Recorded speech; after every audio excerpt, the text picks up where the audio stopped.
그러면 유마경이 어떤 경전인가에 대해서는 여기 이제 번역하신 일지스님이 그 앞부분에 해설을 굉장히 잘 해놓으셨어요. 설화순 유마경 입문이라 해가지고 대승불교 출범 선언서라고 이렇게 이제 해설을 하셨는데요. 이제 교재를 보면서 제가 조금 요약할 부분에 요약을 하고 이제 보충 설명할 부분 보충을 해서 그렇게 진도를 나가도록 하겠습니다. 그래서 교재가 있으니까 저도 강의하기가 조금 한결 좀 수월한 것 같아요. 그래서 여기 이제 첫 페이지 보면은 해설에 새로 쓴 유마경 입문해서 이제 그 7페이지가 되죠. 그게 한 넷째 줄에 보면은 대승불교 신앙과 사상의 인문주의적 통합력이 내재되어 있는 그 내용이라고 이렇게 이제 얘기를 해놨는데요. 사실 대승불교하고 소승불교를 구분할 때 뭐 여러 가지 기준이 있겠지만 여러분들이 그냥 일반적으로 알고 있는 이제 뭘 대승이라고 뭘 소승이라고 하느냐 하는 그 기준을 하나 이렇게 잡고 들어가면 좋을 것 같아요. 그래서 우리가 흔히 교과서적으로 알려진 건 뭐예요? 왜 대승불교를 주장한 사람들이 그 이전에 불교를 소승이라고 폄하를 했을까? 그 성문영각을 이제 소승이라고 하고, 그 다음에 이제 대승이라고 하면서 주로 이제 제일 많이 얘기하는 게 소승불교는 자신의 해탈만, 수행자 중심의 자신의 해탈만을 추구한다라고 얘기를 하고, 대승불교는 출가 수행자뿐만이 아니라 모든 사람들이 다 같이 이제 해탈과 열반의 세계로 함께 가야 된다, 갈 수 있다라고 이제 주장을 한 건데요. 사실은 이제 그 내용을 달리 표현하면 뭐냐 하면은요, 출가 수행자뿐만이 아니라 모든 사람이 불성을 가지고 있고 또 누구나 수행을 하면은 출가를 하지 않더라도 제가에서도 해탈을 할 수 있다라는 그 가르침이고, 그게 좀 더 나아간 게 이제 승속 이력, 그러니까 승속 불이, 불이법이라는 말이 여러 가지 다 있어요. 중생과 부처가 둘이 아니고 번뇌와 지혜가 둘이 아니고, 그러니까 출가자와 제가자가 둘이 아니다라는 얘기는 다 하나다라는 그 얘기예요. 그래서 결국은 거기서 더 한 걸음 더 나가면 일체 중생이 불성이 있다라는 가능성의 표현에서 더 극단적으로 나간 게 뭐예요? 모든 중생이 본래 부처다라는 거예요. 대승불교의 정신을 가장 극단적으로 나타낸 게 우리 모두가 본래 부처다. 거기서 출발하는 겁니다. 그래서 이게 유마경이라는 경전이 불이법의 진수다, 대승불교의 꽃이다라고 하는 이유도 바로 일체 중생이 불성을 가지고 있을 뿐만 아니라 일체 중생이 본래 부처다라는 것을 은연중에 표방을 하고 있는 경전이기 때문에 그렇다. 이제 거기에 이제 기준을 두고 왜 대승불교 정신이 가장 그 인문주의적 통합력이 내재되어 있다라고 얘기를 하느냐 하면은, 인문주의가 뭐예요? 인간을 인간답게, 인간을 완성하자는 게 인문학이잖아요. 인간이 어떻게 인간으로서 완성될 수 있을 것인가. 그래서 그 전제가 대승불교는 가장 인간관에 있어서 가장 인문주의적인 극단적인 그 이제 표방을 하고 있다라고 볼 수 있기 때문에 이제 그런 얘기들을 하는 것 같습니다. 그래서 이제 유마경이 이제 그 뒷페이지 넘어가 보면은요, 그 대승불교의 장도를 알리는 출범 선언서다 이제 그런 얘기도 해놓고, 그 다음에 한 7째 줄째 보면 대승의 큰 정신과 주체적인 자유를 열어 보이는 거다. 그래서 주체적인 자유라는 걸 흔히 뭐 다르게 표현하면은 자리이타, 자각각타. 그러니까 내 자신을 이롭게 할 뿐만 아니라 남을 이롭게 하고, 내가 깨달을 뿐만 아니라 남도 깨닫게 한다라는 그런 정신이다라는 그런 얘기예요. 그리고 이것이 이제 반야부 경전이 성립한 다음에 나왔고, 그 다음에 이 유마경의 내용을 이제 앞으로 같이 보면 알겠지만 다른 경전보다 굉장히 그 이야기의 구성 자체가 굉장히 문학적이고 재미가 있어요. 그래서 이제 또 이제 유마거사하고 10대 제자하고 여러 보살들의 문답을 통해서 초기 불교 교리가 가지고 있는 한계라고 할까? 또 정형화된 어떤 교리의 틀을 완전히 벗어나서 정말 궁극적인 해탈과 자유라는 게 어떤 건가를 이제 구현해내고 있는 그런 경전이 바로 유마경이다라고 그렇게 볼 수가 있습니다. 그래서 이제 이 유마경은 나중에 법화경이나 함종뿐만이 아니라 선불교에도 굉장히 많은 영향을 미쳐요. 그리고 이제 돈교의 가르침이다라고 해서 이제 선불교하고도 직접 연결이 되는 그런 내용들이 많이 있고요. 그 다음에 이제 뒤로 넘어가 보면은 이제 10페이지에 보면 유마거사에 대한 유마라는 인간상에 대해서 얘기를 하고 있어요. 그리고 이게 이제 거사라는 말을 우리 불교에서 많이 하는데요. 원래 이 거사라는 호칭은 산스크리트의 번역어예요. 여기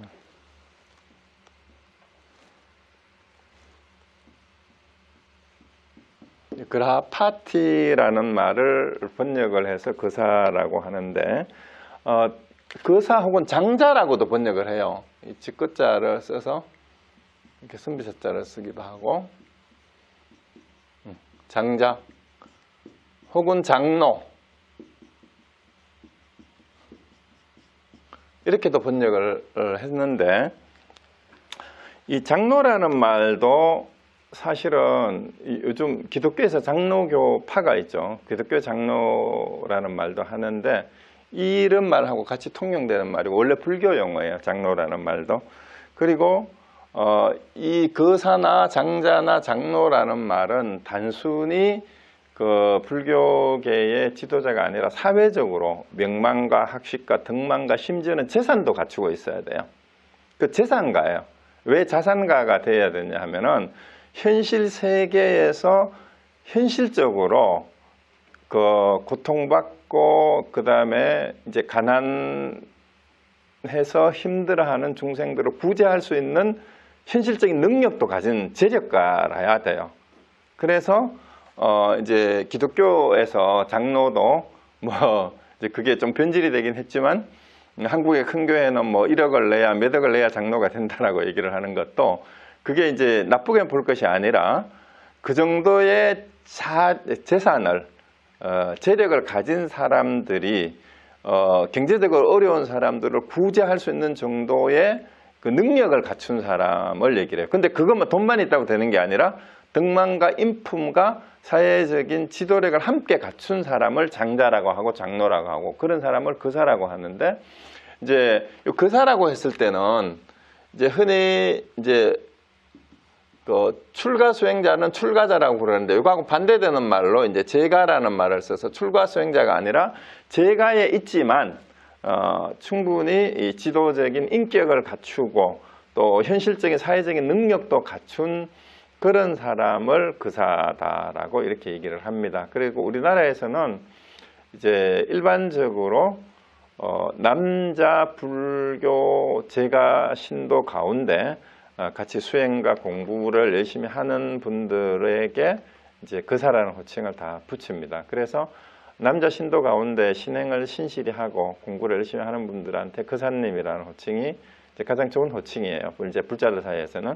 그런데 그 일반적인 불교 신도들끼리나 같이 공부하는 사람들은 뭐 도반이라는 말을 옛날에 썼는데 요즘은 법우라는 말을 많이 쓰죠. 그런데 일단 호칭은 거사라는 호칭은 지도력을 갖춘 그러니까 종교적으로 사회적인 그러니까 양면에서 모든 지도력을 갖춘 지도자가 되는 그런 사람을 거사라고 하고 장자, 장로라고 한다라는 것만 알고 계시면 됩니다.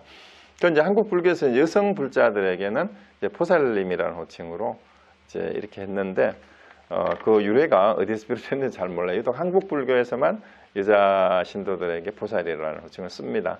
그래서 이제 정확한 근거는 아니지만 어떤 스님한테 여쭤보니까 우리 조선시대 때 숭유억불 정책 때문에 불교가 핍박을 받던 시절에 그래도 그 부녀자들이 끊임없이 이 절을 찾아서 불공을 드리면서 이제 불교 신도로서 더 이렇게 역할을 했기 때문에 불교가 명맥을 유지하는데 이 조선시대의 부녀자들이 큰 역할을 해서 불교를 살아남게 한 분들이 바로 조선의 부녀 여자 신도들이라 해서 보살이라고 했다는 말도 있어요. 그러니까 어쨌거나 지금 한국 불교에서는 남자 제가 불자 수행자들은 거사, 그다음에 여자들은 보살이라는 호칭을 붙여서 이렇게 쓰고 있습니다. 그리고 이제 유마는 그 유마거사가 살았다고 하는 바이샬리라는 도시도 그때 당시에 인도에서 가장 발달했던 도시예요. 상업 도시였고, 그래서 이제 유마는 굉장한 그게 상업 자산가로 이렇게 이제 경전해서 이제 기술이 되고 있고요. 그 다음에 그 11페이지 밑에 부분에 아랫 부분에 나오는 것처럼 이 경전에서는 유마거사는 부처님의 10대 제자보다도 훨씬 법력이 뛰어난 것처럼 불도의 경지가 훨씬 높은 그런 승자로 그려지고 있고, 심지어 많은 보살들도 유마거사한테 꼼짝을 못할 정도로 굉장히 이제 불교 수행의 경지가 높은 인물로 이렇게 그려집니다. 그리고 그 12페이지에 넣은 거 보면은 아주 자유인이라는 말이 나와요. 자유인. 본보의 일상 속에서 구현한 자유인이고, 마음의 청정과 반야를 체득하고 불가사의한 반평령으로 중생을 인도하는 대승불교의 이상적 인간상이다. 그 청정이라는 말도 그래서 이 유마거사의 그 별칭이 무구칭, 정명 이런 이름으로 한자로, 무구라는 말은 때가 없다라는 말이죠. 정명이라는 말 깨끗한 이름 이런 뜻이에요. 그리고 유마경을 정명경이라고도 합니다. 그래서 정말로 때묻지 않는 그 불구부정의 그 의미가 있다는 정명이고 무구칭이에요.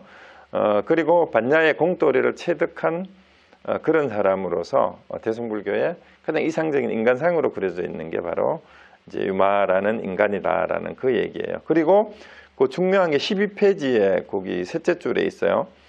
그래서 이 경전의 유마거사는 붓다의 10대 제자와 보살들을 압도하는 깨달음과 지혜로서 불도를 설하고 출가교단의 권위주의와 소승의 독선을 철저하게 비판한다. 그래서 이미 이 대승불교가 등장할 당시에 출가 집단의 권위주의와 위선에 대해서 여러 가지 문제점들이 노출되기 시작할 때예요. 그래서 대승불교가 등장한 것도 이제 그것이 하나의 이유가 됐거든요. 그러니까 그 부분에 대한 비판이 경전 속에 그대로 이제 깔려 있어요. 그리고 직설적인 대화법을 통해서 소승불교의 교리하고 관련되는 중요 논점들을 그 10대 제자하고 보살들하고 논쟁을 통해서 다 그 정량화된 소승불교의 교리를 다 혁파를 한다고 할까? 그걸 다 깨어버려요. 그렇게 해서 이제 그 권위주의와 독선을 완전히 비판을 하고 진정한 의미의 불교라는 게 무엇인가를 이렇게 제시하고 있는 게 유마경이죠. 그래서 이제 굉장히 여기서 드라마와 같은 문학적 구성이라는 말도 이 일종의 대립과 긴장 구도를 보여주는 거예요. 이제 10대 제자들을 차례차례 유마거사하고 대적을 하게 해가지고 10대 제자들이 쩔쩔매고 꼬리를 내리게 만든 이런 과정이 보면은 내용을 잘 몰라도 재미가 있어요. 우리가 알고 있는 10대 제자하고 많은 보살들이 이제 유마거사 앞에서 쩔쩔매면서 이제 말을 못하고 그런 거를 볼 수가 있습니다. 그리고 이제 정형화된 교리의 어떤 그 개념이라든가 어떤 수행 방식에 대해서 어떤 것이 진정한 수행이냐, 진정한 탁발이냐, 진정한 범행이냐 이런 것을 계속 어떤 게 진정한 명상이냐, 어떤 게 진정한 지혜냐 이렇게 계속 반문을 해줘요. 그렇게 해서 틀에 박힌 그 형식주의에 갇혀 있는 사람들을 일깨우는 이런 내용이기 때문에 굉장히 통쾌한 그런 이제 구절들을 많이 이제 접할 수가 있습니다. 그리고 이제 거기 또 중간에 재밌는 얘기가 불교의 문제는 곧 인간의 문제다. 인간의 삶을 탐구하지 않는 불교, 인간의 처한상을 외면하고 인간의 수고과 고뇌를 풀어가지 못하는 불교는 종교로서 성립될 수 없다. 그래서 불교 출발 자체가 인간의 현실적인 고통에서 출발을 했어요. 인간이 태어나서 죽을 때까지 살면서 생기는 갖가지 고통의 원인이 무엇인가? 그럼 인간은 그러한 고통을 극복해서 정말로 행복하고 자유롭고 편안하게 살 수 없는가라는 고민에서 출발했기 때문에 그러한 인간의 고뇌에 대한 반성이 없으면, 그 탐구가 없으면 그거는 진짜 불교가 아니라고 할 수 있죠. 그래서 이 얘기를 하는 겁니다. 그런데 결국은 인간이 가지고 있는 고뇌와 고통이 우리의 미몽에서 또 무명에서 비롯된 거라면 또 번뇌에서 비롯된 거라면 그걸 깨트리는 진정한 깨달음과 해탈이 없이는 고통으로 벗어날 수 있는 길이 없으니까 미혹과 깨달음이라는 것을 끊임없이 얘기를 하고, 궁극적으로 하려고 하는 것은 우리 인간 존재가 가지고 있는 긍정적인 인간 정신의 이제 절대 무한한 긍정을 통해서 인간의 참된 자유를 일깨우기 위한 그런 경전이다, 이렇게 볼 수가 있습니다. 그래서 거기 쭉 이제 비유해서 이제 경전을 인용한 부분이 있으니까 나중에 이제 또 본문을 보면서 이런 내용은 한번 검토를 할 거니까요. 그 다음에 13페이지로 가보면은 불도품에 나오는 얘기를 인용을 해놨죠. 번뇌의 진흙탕에서 수거하는 무리가 바로 열애의 씨앗이니 우리들은 지금 안욕따라 삼막삼보리심을 바라는 것을 감당할 수 없습니다. 오무간의 죄를 지어서라도 오히려 능히 뜻을 발해서 불법을 일으켜야 하거늘 지금 우리들은 영원히 보리심을 바라지 못하니 마치 뿌리가 썩은 사람처럼 오욕에서 다시 이익을 얻지 못할 것입니다. 이거는 이제 본문할 때도 하겠지만 지금 그 첫째 문장이 이제 대승불교의 관점이 잘 드러나는 거예요. 번뇌의 진흙탕에서 수고하는 무리가 바로 열애의 씨앗이다라는 말은 뭐예요? 지금 번뇌로 인해서 여러 가지 고민과 갈등과 고통을 받고 있지만 그러한 중생이 바로 뭐예요? 열애의 씨다. 그 사람들이 곧 열애가 될 사람들이라는 거예요. 지금은 온갖 번뇌 망상으로 괴로워하고 고통받고 있지만 부처가 열애가 그들을 떠나서 따로 있는 이 사람들이 바로 열애가 될 사람들이고 부처가 될 사람들이라는 거죠. 그래서 우리들은 근데 여기서 이제 가섭은 이제 유마거사한테 꼬리를 내리는 거예요. 이게 제대로 보리심이라는 게 뭐예요? 안욕따라 삼막삼보림은 무상정등정각으로 이제 한자말로 그렇게 번역을 하잖아요. 그러니까 위 없고 견줄 데가 없는 최고의 깨달음이란 뜻이에요. 지혜의 그 마음을 감당하기가 지금은 힘들지만 그런데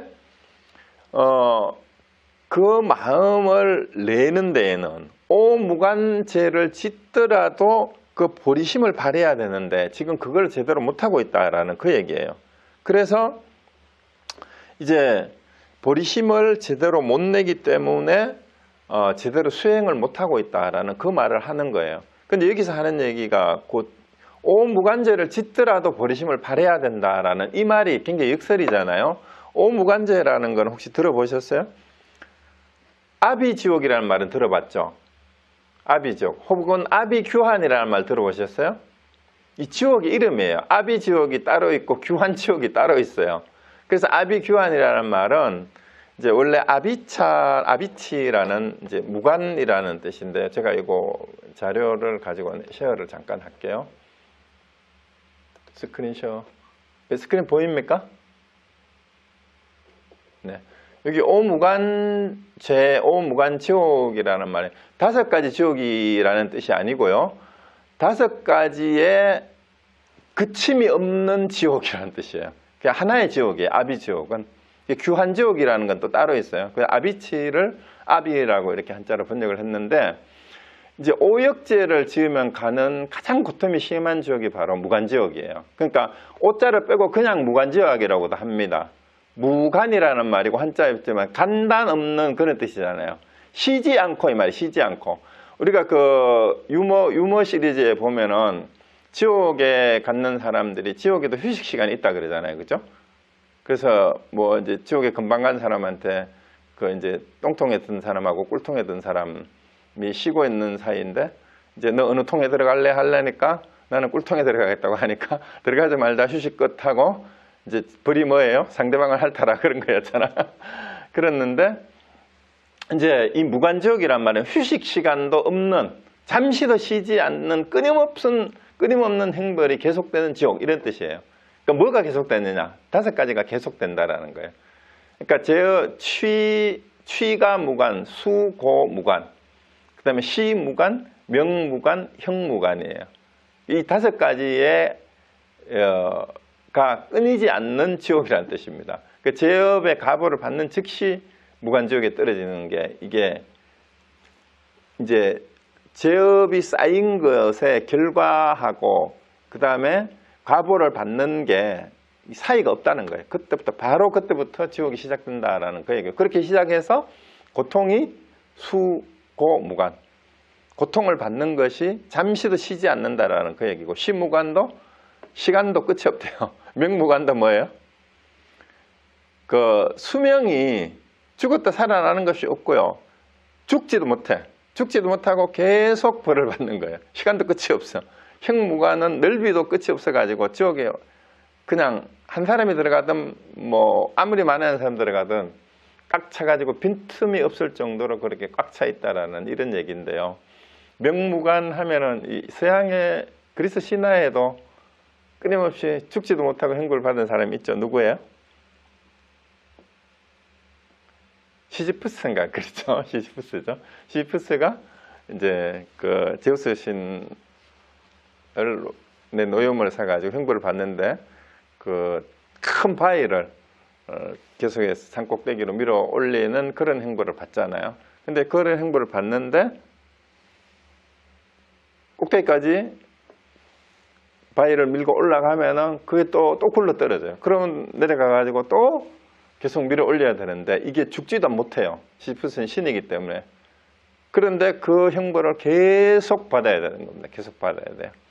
근데 여기에 이 얘기는 예정에 없던 건데, 시지프스 신화를 여러분 보시면 알베르 까미가 쓰는 그 이방인하고 시지프스 신화에 대한 해설이 있는데, 거기서 부조리라는 말을 이제 실존 철학에서 나오잖아요. 까미는. 근데 거기에 여러분들이 이거 한번 생각을 해보세요. 내가 시지프스와 같은 형벌을 받고 있다. 죽지도 못한다. 그럼 어떻게 해야 될까? 차라리 날 죽여라 라고 이럴 수가 있잖아요. 근데 죽지도 못해. 그럼 어떻게 해야 될까? 죽지도 못하고 계속해서 벌을 계속 받아야 돼요. 그런데 그 벌을 벗어나는 방법이 뭘까요? 그렇다면 이 죽지도 못하고 계속해야 되는 벌을 받았어. 나 안 할 거야. 배째 차라리 죽여. 이러는데도 죽지도 않아. 그럴 수도 없어요. 그런데 제가 생각하기에는 거기서 그 형벌을 벗어나는 유일한 방법이 뭘까요? 바위를 놔버려요. 네? 바위를 놔버려요. 놔버려요. 그렇죠. 내가 벌을 받고 있다는 생각을 버리고 어떻게 하면 돼요? 그걸 100% 수용해버리면 돼요. 100% 수용하고 그걸 즐기면 됩니다. 즐기면 돼요. 그러면은 벌을 준 사람 입장에서는 뭐예요? 벌을 준 이유는 요놈이 고통을 받으라고 그렇게 벌을 줬는데 그걸 즐기고 있으면 벌을 준 사람이 재미가 없을 거 아니야. 그럼 그만해 그럴 거 아니야. 그래서 그냥 바위를 밀어 올리는 게임을 하고 있다라고 생각하고, 여기는 무관이 잠시도 쉬지 않는다 그러는데 바위가 굴러 내려올 때까지는 또 쉴 수가 있잖아. 근데 우리 삶 속에서도 어쩌면 현실이 아무리 힘들고 고통스럽더라도 여기서 이제 오해를 하면 안 돼요. 대승불교도 그런 오해를 할 수가 있는데 100% 절대 긍정이라는 의미가 뭐냐 하면, 그런 형벌을 받고 있지만 그 현실 자체를 부정하고는 내가 새롭게 일어설 수도조차도 없어요. 그 말이 함경에 나오는 땅에서 쓰러진 자 땅을 짚고 일어나라는 말이에요. 그럼 땅에서 쓰러졌어요, 내가? 쓰러진 것이 나의 현실이에요. 근데 그 현실을 부정하고는 땅에서 일어설 수가 없어요. 그러면 우리가 현실을 인정하라는 얘기는 뭐냐 하면은, 왜 불교에서 고성제가 먼저 나오느냐 하는 거예요. 우리가 살고 있는 우리의 삶 자체가 고통 속에 있다는 현실을 직시하라고 그걸 인정하라는 거죠. 그럼 거기에서부터 출발이에요. 그래서 땅에서 쓰러진 땅을 짚고 일어나듯이 이러한 무관지옥에 떨어져 있더라도 내가 무관지옥에 떨어져 있다라는 것을 인정을 하지 않으면은 여기서 벗어날 수가 없어요. 근데 대부분의 사람들 어때요? 이 무관지옥에 떨어지면 도저히 헤어날 수 있다는 생각조차도 완전히 없고 포기한 절망 상태에서 끝없는 무관지옥에서, 아비지옥에서 계속해서 고통을 계속 받고 있는데, 어쩌면은 중생들의 윤회한 모습이 끊임없이 무관 지옥에서 계속 살고 있는지도 몰라요. 그런데 잠깐 이제 그 오욕락에 취해서 무간지옥에 살고 있는지도 모르는 것일 수도 있죠.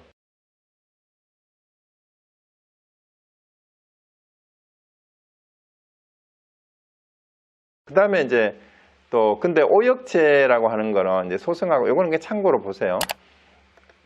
오역제 소승하고 대승의 오역제가 좀 다른데 구사론에는 부처님을 이제 해치거나 아버지 어머니를 죽이고 아라한을 죽이고 성가의 하업을 깨뜨린 죄, 이게 오역제에 해당이 돼요.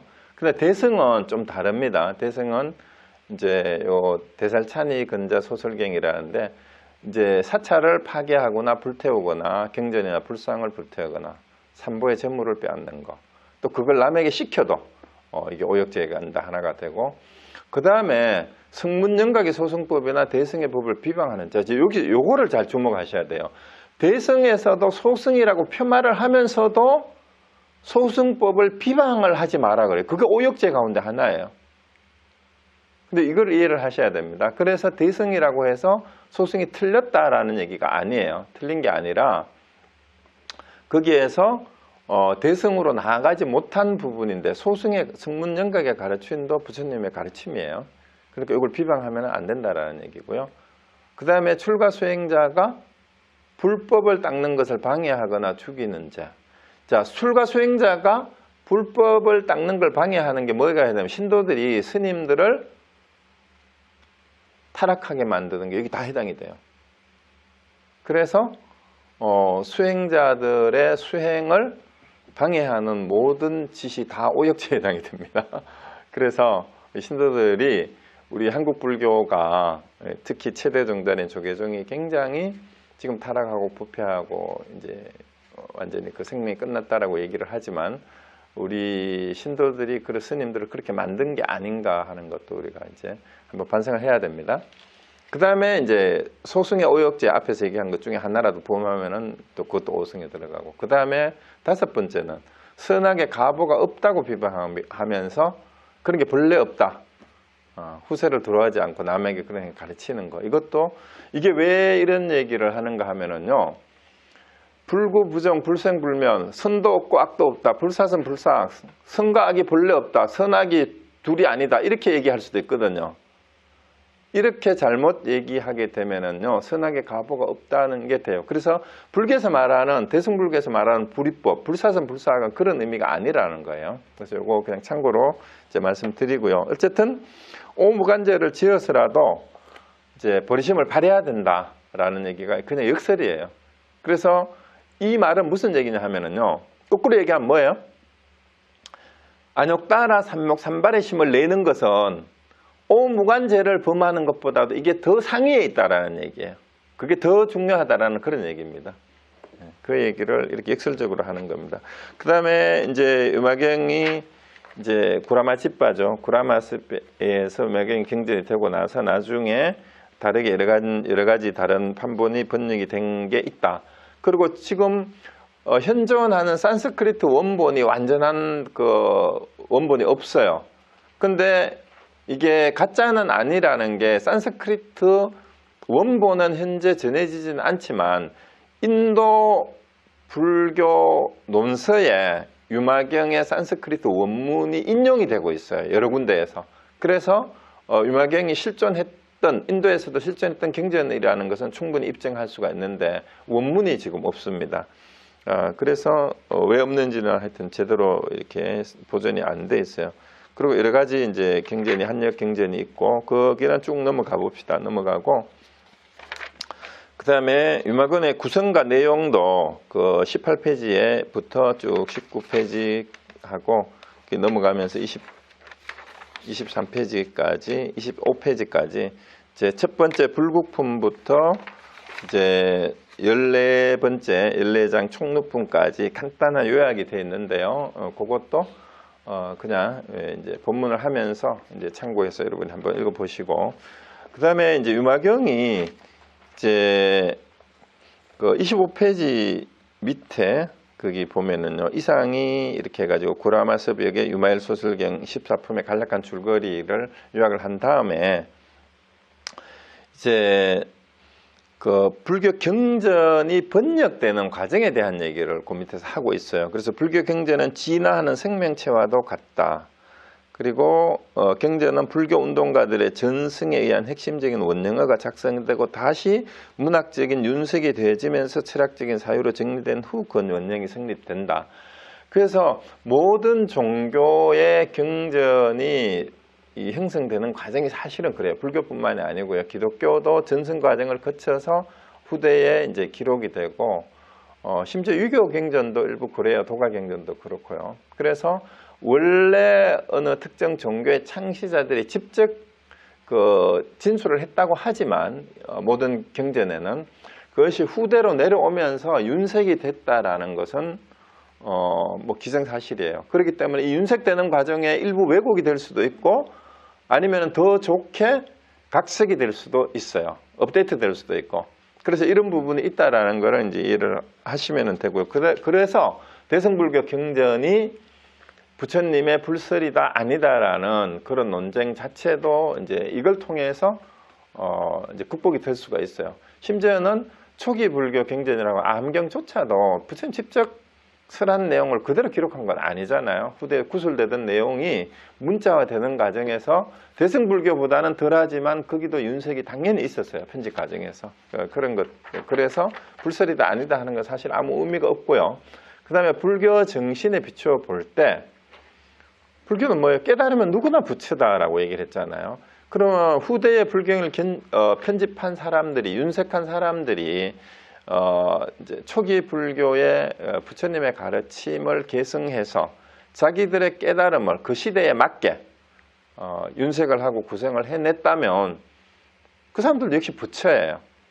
그래서 우리 선불교에서 이 불이법의 진술을 가장 잘 보여주는 화두가 뭐냐면 대표적인 화두가 우리가 그 석가모니 부처가 마하가섭에게 세 군데에서 법을 전했다라고 하죠.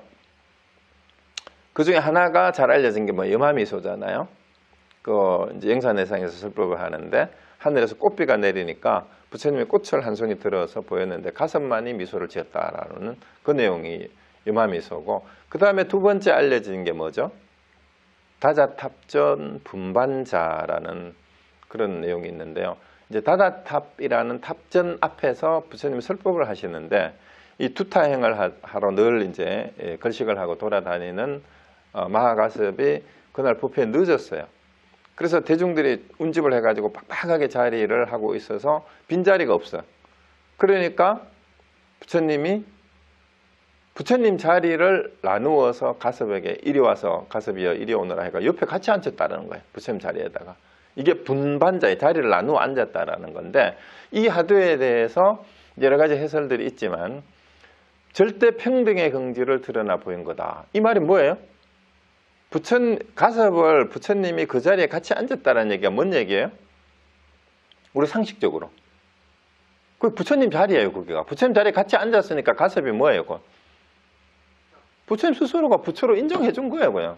당신 이 자리 부처 자리에 앉아도 된다라는 얘기야. 그게 이제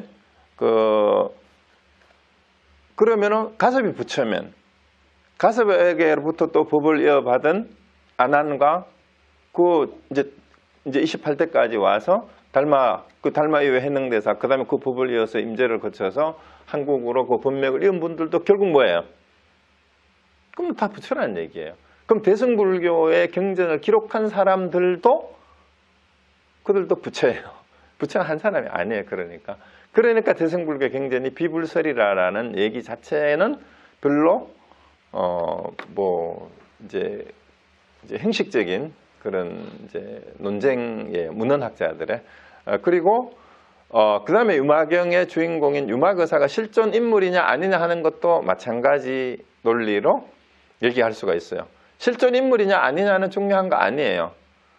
자, 석가모니 부처님은 그럼 실존 인물일까요? 아닐까요?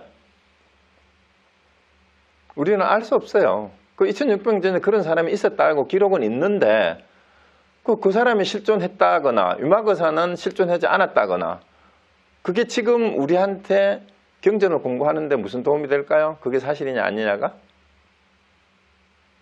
석가모니가 실존 인물이건 유마가 실존 인물이건 그건 우리한테 하나 중요하지 않아요. 그럼 뭐가 중요해요? 지금 우리가 그 사람들이 남겼다고 하고 기록해서 전해지는 내용이 지금 21세기를 사는 우리에게 어떤 의미가 있느냐, 우리에게 자유와 해탈을 가르쳐주는 가르침이냐 아니냐, 그게 더 중요한 거예요. 그렇죠? 석가모니가 실존 인물을 해도 그게 지금 21세기를 살아가는 우리한테 별 도움이 안 된다면 아무 소용이 없는 거죠. 그래서 이제 대승불교는 그러니까 뭐예요? 일체중생이 부처다, 본래 부처다라고 전제를 하고 시작하는 게 대승불교다. 그걸 가장 잘 단적으로 노골적으로 드러낸 게 바로 유마경이다. 그렇게 이해하시면 됩니다.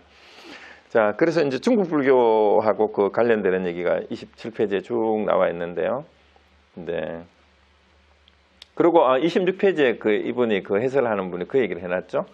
그 이제 불교가 중국으로 들어오면서 그 26페이지 이제 5째, 6째 줄에 보면은 새로운 불교 인문주의를 탄생시키는 계기가 되었다. 사실은 이제 불교가 중국으로 들어오면서 유가 사상과 도가 사상과 제자백가의 사상들이 이제 같이 습합이라 그러죠. 습합. 같이 섞이는 걸 얘기해요. 같이 서로 영향을 주고 같이 이렇게 어울려지면서 중국 정신의 문화에 큰 이제 새로운 그 흐름이 형성되는 계기가 되었다라는 그 얘기입니다. 그래서 이제 유마경이 들어오면서 어떻게 이제 중국 불교가 더 활발해지고 더 업그레이드 되었느냐 하는 얘기를 이제 그 다음에 얘기를 하고 있습니다. 그리고 그 27페이지에 나오는 얘기는 뭔 얘기냐 하면은요, 그 이제 반야경이 번역되고 유마경이 번역되기 그 전까지만 하더라도 불교가 들어와 있었지만 아직 그 중국 사람들한테는 불교가 이해가 잘 안 됐어요.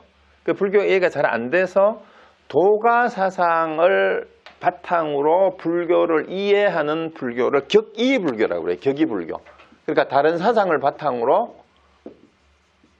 이제 미루어 짐작을 해서 이제 그 불교를 이해하는 방식이니까 결국은 도가의 관점에서 이제 인도로부터 들어왔던 불교를 이해하려는 이런 이제 그 수준에 있었던 불교를 격이 불교라고 하고 불교의 그 핵심을 아직까지 제대로 캐치를 제대로 이해를 못했다는 얘기죠. 그런데 반야경이 들어오고 유마경이 들어오고 나서 특히 거기 인용되는 그 27페이지 밑에서 5째 줄에 유마경을 읽고 불교의 길을 걸어간 대표적인 인물이 바로 승조라는 사람이 있는데요. 이 사람이 바로 구마라 집바가 그 많은 역경을 했잖아요. 그건 다 알려지는데 구라마 집바의 제자 가운데 4명의 뛰어난 분이 있었어요. 그래서 거기 구라마 선 문화의 사철이라고 이렇게 흔히 알려지는데 그 중에 한 분이 바로 승조예요. 그 승조 대사가 지은 그 논서가 조론이라는 게 있어요. 이름을 따서 조론을 붙였는데 이 조론을 사실은 같이 한번 공부를 해보면 참 좋아요. 이 조론도 굉장히 아주 요약이 되어 있으면서도 문학적으로도 문장도 아주 뛰어납니다. 그래서 조론을 한번 같이 공부할 기회가 있으면 참 좋겠다 생각이 드는데 이 승조의 조론이 그 왜 이제 중국 불교사에서 중요한가 하면요. 그 이전까지 도가적인 이 격이 불교에 머물고 있던 중국 불교를 이제 본격적인 불교적인 입장에서 제대로 해석한 처음 체계적인 논서가 바로 조론이에요. 그래서 이 조론을 나중에 함사상가들이나 선사들도 굉장히 많이 인용을 합니다. 그리고 이 승조가 굉장히 천재였던 것 같아요. 이 조론을 지은 게 20대 초반이래요. 그리고 31살에 요절을 했어요. 그 정도 천재였던 사람이에요. 그래서 도가의 격이불교는 뭐냐 아니냐 도가적인 허무주의고 현실 도피적인 그런 요소가 남아 있었는데 유마경이 들어오면서 승속 이력 이게 출가하고 재가를 구분하지 않고 현실 도피라든가 허무주의가 아니다라는 것을 알려준 게 유마경이 되는 거니까 이제 그래서 유마경을 읽고 큰 깨달음을 얻었다라고 하는 것도 그런 얘기 드립니다.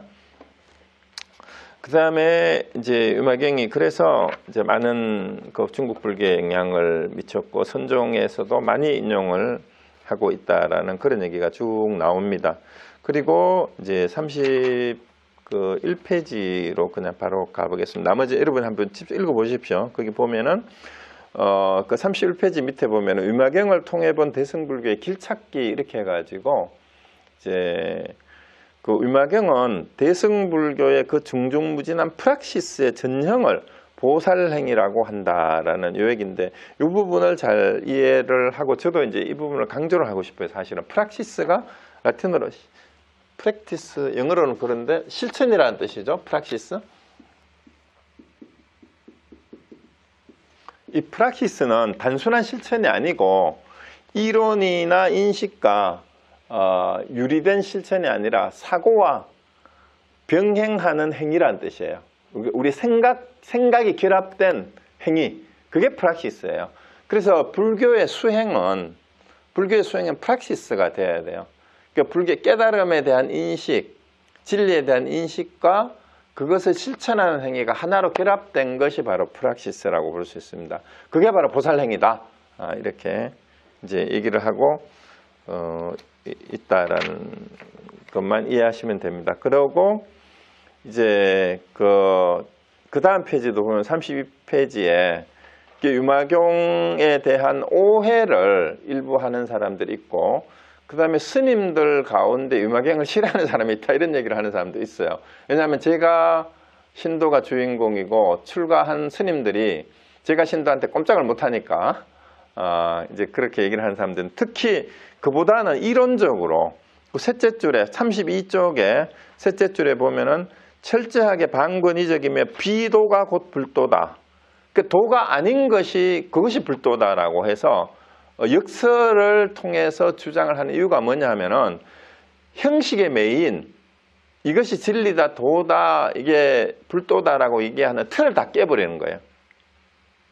그 불도에는 특별한 형식이 있는 게 아니다라는 그 얘기를 하는데 마치 막행막식을 하고 계율을 다 어기고 하는 이런 것들이 불도인 것처럼 잘못 오해를 해서 이제 유마경에 대한 오해도 있다라는 그런 얘기일 수가 있습니다. 근데 결국 그 제일 중간에 32쪽에 제일 중간에 나오는 얘기가 이 경전에 무언가 기존의 불교가 떠받들어온 가치를 앞다고 해체해버리는 파괴력이 있다. 그래서 기존 불교의 음숙주의라든가 행식주의라든가 이런 것들을 다 해체해버리는 그러니까 또 재미가 있어요. 그리고 그 밑에는 나오죠. 결국은 유마경에 대한 의혹은 이 경전을 오용하고 잘못 이해하고 진정한 대승불교에 관한 통찰이 결여된 결과 오히려 음악것의 큰 정신을 소각하게 악용해 깨지단 정신들이 탕가들을 다 완전히 굴복시켜야 된다. 퇴출시켜야 된다는 얘기예요. 그리고 밑에서 셋째 줄에도 번뇌가 바로 지혜다라는 선언. 이게 이제 유마경을 보면서 이제 나올 거예요. 왜 번뇌가 곧 지혜인가? 라는 얘기. 결국은 번뇌가 나오는 것도 한 자리고 우리 마음이에요. 지혜가 나오는 것도 그 마음이에요. 그래서 그 바탕을 제대로 알지 못하면은 번뇌와 지혜를 끊임없이 이분법적으로 이해를 하니까 그 이분법을 극복해야 된다라는 얘기일 수도 있습니다. 그리고 이제 현실에서는 선악이 반반이에요. 이제 그게 이제 33쪽에 밑에서 한 7째 줄 좀 보면은 이 해석의 근저에는 분명히 모든 인간이 지금 살아가고 있는 선악으로 뒤섞인 현세적인 삶에 대한 긍정. 그래서 우리는 세상이 조금 살기 힘들면 세상이 뭐뭐 같다. 그리고 지금도 아마 우리 한국 상황을 두고 한국을 헬조선이라고 몇 년 전부터 젊은 사람들이 그렇게 얘기를 하잖아요.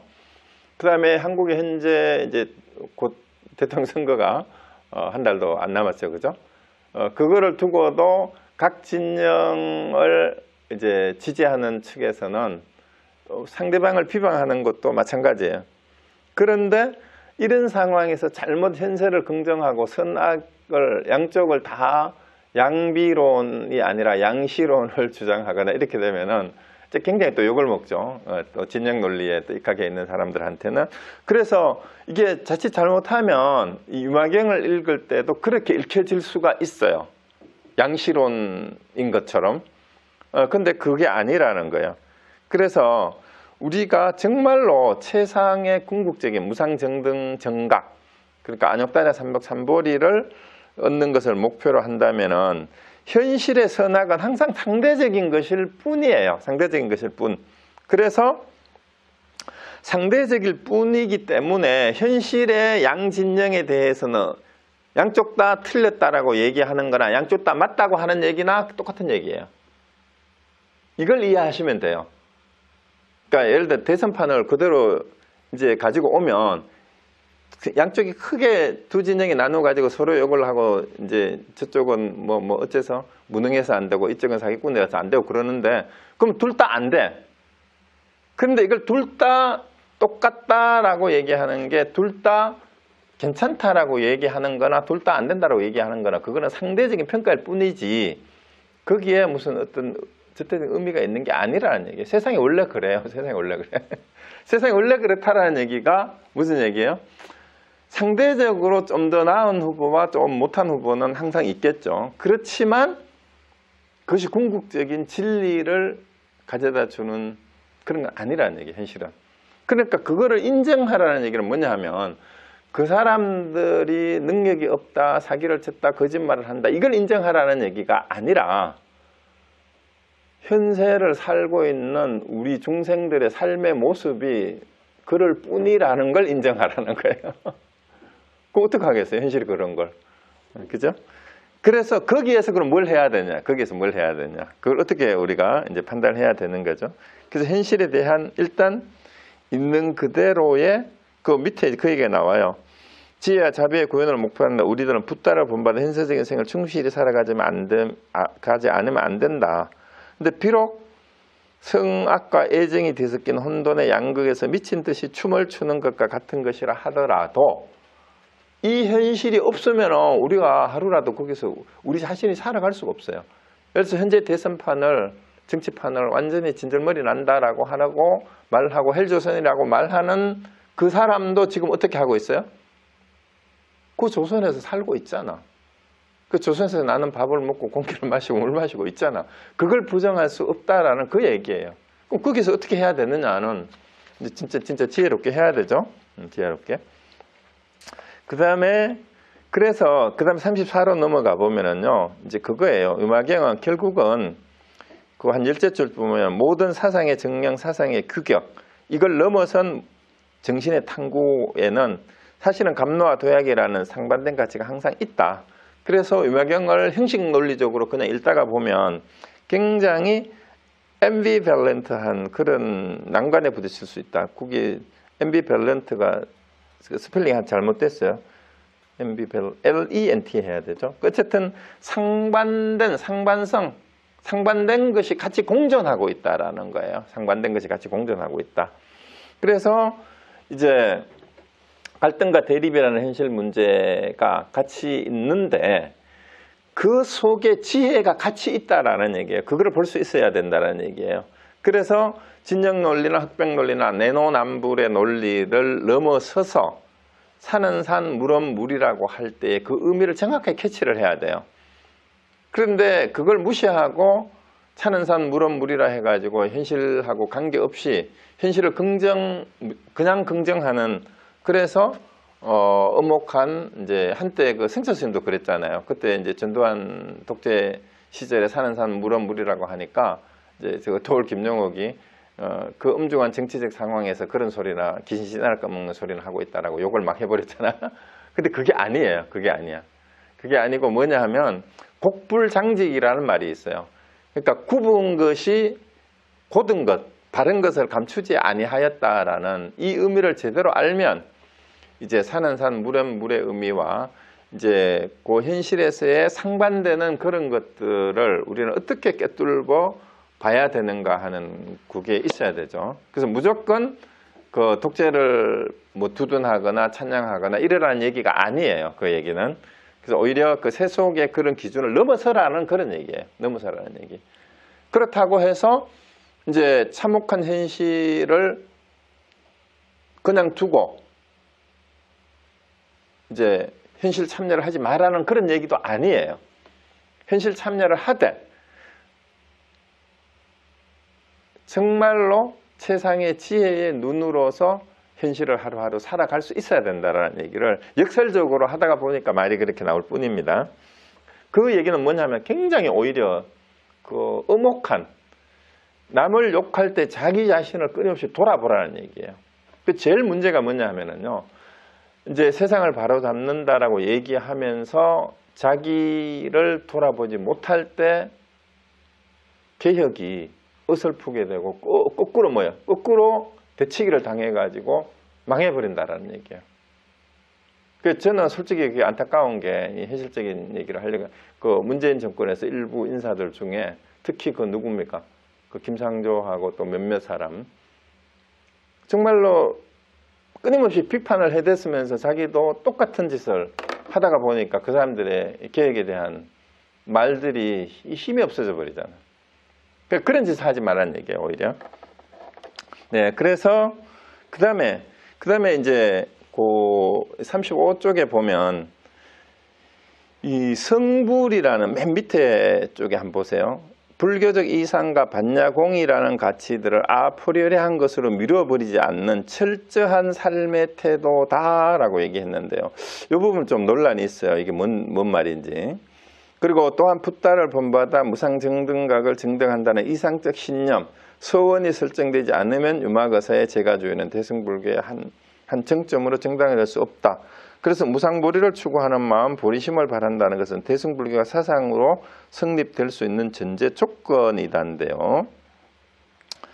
자, 이게 뭔 말이냐 하면은요, 곧 이게 오해를 하면 안 되는 부분이 불교적 이상과 성불이라는 불교적 이상에 부처가 된다라는 요구하고 반야공사상을 아프리오리한 것으로 미뤄버리지 않는다. 요 말에 오해가 있을 수 있어요. 오히려 이런 말은 갖다가 안 쓰는 게 좋은데, 여러분이 칸트 철학에서 아프리오리라는 말은 지금 칸트 철학 전공했는 사람들도 이게 이해나 해석이 잘 안 돼요.